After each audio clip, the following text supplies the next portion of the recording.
Hey, I'm Ryan Reynolds. At Mint Mobile, we like to do the opposite of what Big Wireless does. They charge you a lot, we charge you a little. So naturally, when they announced they'd be raising their prices due to inflation, we decided to deflate our prices due to not hating you. That's right. We're cutting the price of Mint Unlimited from $30 a month to just $15 a month. Give it a try at mintmobile.com/switch. $45 up front for 3 months plus taxes and fees. Promo rate for new customers for limited time. Unlimited more than 40 gigabytes per month. Slows full terms at mintmobile.com.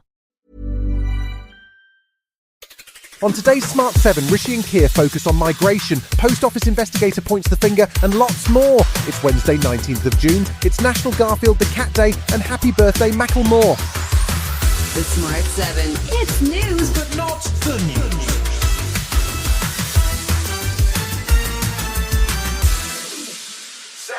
If you're keeping count, we only have just over 2 weeks until Election Day, and then all of this campaign stuff will go away. But until then, Tuesday was another day of battling buses on the campaign trail as the Tories made moves to bring back Boris, in written form at least, to help them win over those wavering Tory voters who are drifting towards reform.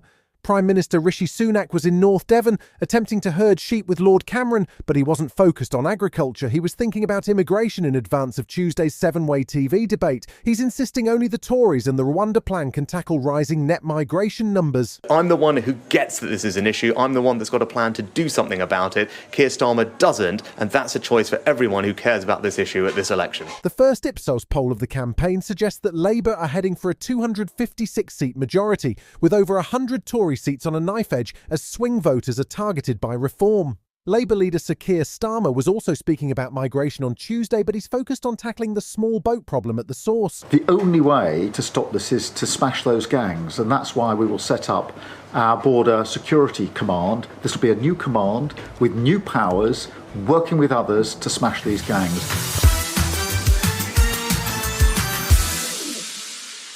Away from the immigration debate, the Lib Dems were focused on a topic that both Labour and the Tories seem to be afraid to mention. That topic is Brexit and the damage that they believe it's done to the UK's economy and cooperation with our European neighbours. While the Lib Dem manifesto doesn't suggest rejoining the EU, they would like to see the UK back in the customs union. And their spokesperson for foreign affairs, Layla Moran, says it's a topic that needs to be discussed. It will surprise nobody that the Liberal Democrats are the most pro-European UK-wide political party, and what we say is we want to be at the heart of Europe again, but we also recognise the road may well be long, and in our manifesto is a plan for how we get there. The Green Party also want to get a topic back on the table, and that's about the economy and the need for tax rises, despite the many promises that no more are coming. Adrian Ramsey is co-leader of the Greens. Sadly, there's a conspiracy of silence in this election about the fact that the next government is either going to have to cut public services or increase taxes. And the Green Party is setting out a vision for how we could ask those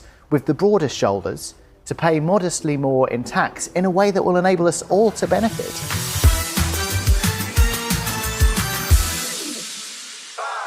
The Post Office inquiry has been quietly ticking away in the background, even though the media spotlight has drifted onto the election. Tuesday saw a key witness in forensic accountant Ian Henderson, whose company Second Sight was brought in to investigate the Horizon IT system failures back in 2012. They were commissioned after pressure on the Post Office from MPs concerned at the ongoing prosecution of sub-postmasters. However, their investigation was shut down in 2015, and Henderson said in the witness box that he felt that Post Office executives had been covering up the scandal and were more concerned about the Post Office brand than the sub-postmasters. It was very clear that Post Office senior management were very concerned about the public perception, the brand image. I mean, Paula Reynolds in meetings was very open about it. It looks like there'll be a new Secretary-General in NATO shortly after Hungary dropped its objection to the preferred candidate, former Dutch PM Mark Rutte. He's promised that Hungarian forces would never be called on as part of NATO troops in Ukraine, which meant that Viktor Orban is now prepared to support his bid. The current Secretary-General of NATO has been busy pushing hard for more weapons for Ukraine and keeping a close eye on relations between Russia and North Korea as Vladimir Putin makes a state visit to the Supreme Leader. Stoltenberg says he's also concerned that China continues to back Putin's war on Ukraine. Now China is the main supporter of Russia's war effort, the biggest war in Europe since the Second World War, and at the same time they're trying to have a normal relationship with European allies. Still to come on the Smart 7, Scotland get ready for round 2 and Io Adebiri could have been Martin Scorsese's buddy. Right after this. Ryan Reynolds here from Mint Mobile. With the price of just about everything going up during inflation, we thought we'd bring our prices down. So to help us, we brought in a reverse auctioneer, which is apparently a thing. Mint Mobile Unlimited Premium Wireless. How to get 30, 30, bit to get 30, bit to get 20, 20, 20, bit to get 20, 20, bit to get 15, 15, 15, 15, just $15 a month? Sold! Give it a try at mintmobile.com/switch. $45 up front for 3 months plus taxes and fees. Promo rate for new customers for limited time. Unlimited more than 40 gigabytes per month. Slows full terms at mintmobile.com. Welcome back. There were 2 games in the Euros on Tuesday evening as the first round of matches wrapped up with Turkey beating Georgia 3-1 and Portugal survived a scare from the Czech Republic in a game that finished 2-1. Wednesday sees Scotland dust themselves off after the opening game's 5-1 defeat to host Germany and aim to get a win over Switzerland. The Swiss beat Hungary in their opening game and they'll be a handful for Steve Clarke's side. John McGinn, who's played in the last 31 games for Scotland, is hoping he'll get a chance to make an impact on Wednesday. I think myself knowing that I could have given more to the game is what kind of been stewing on my mind over the past few days. So if the manager gives me the opportunity to play on Wednesday night, it's got to be a completely new version of myself and the team as a whole.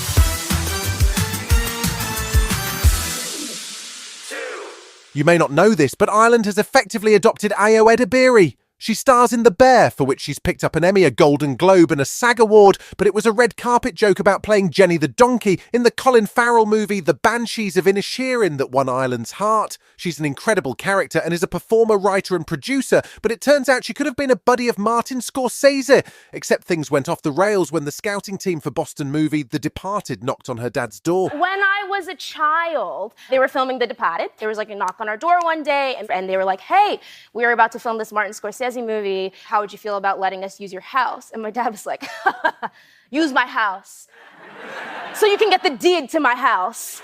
They're like, literally no, if you wait like 30 minutes, Leonardo DiCaprio and Martin Scorsese will come. And my dad's like, yeah, and we'll have a black president. Nice try.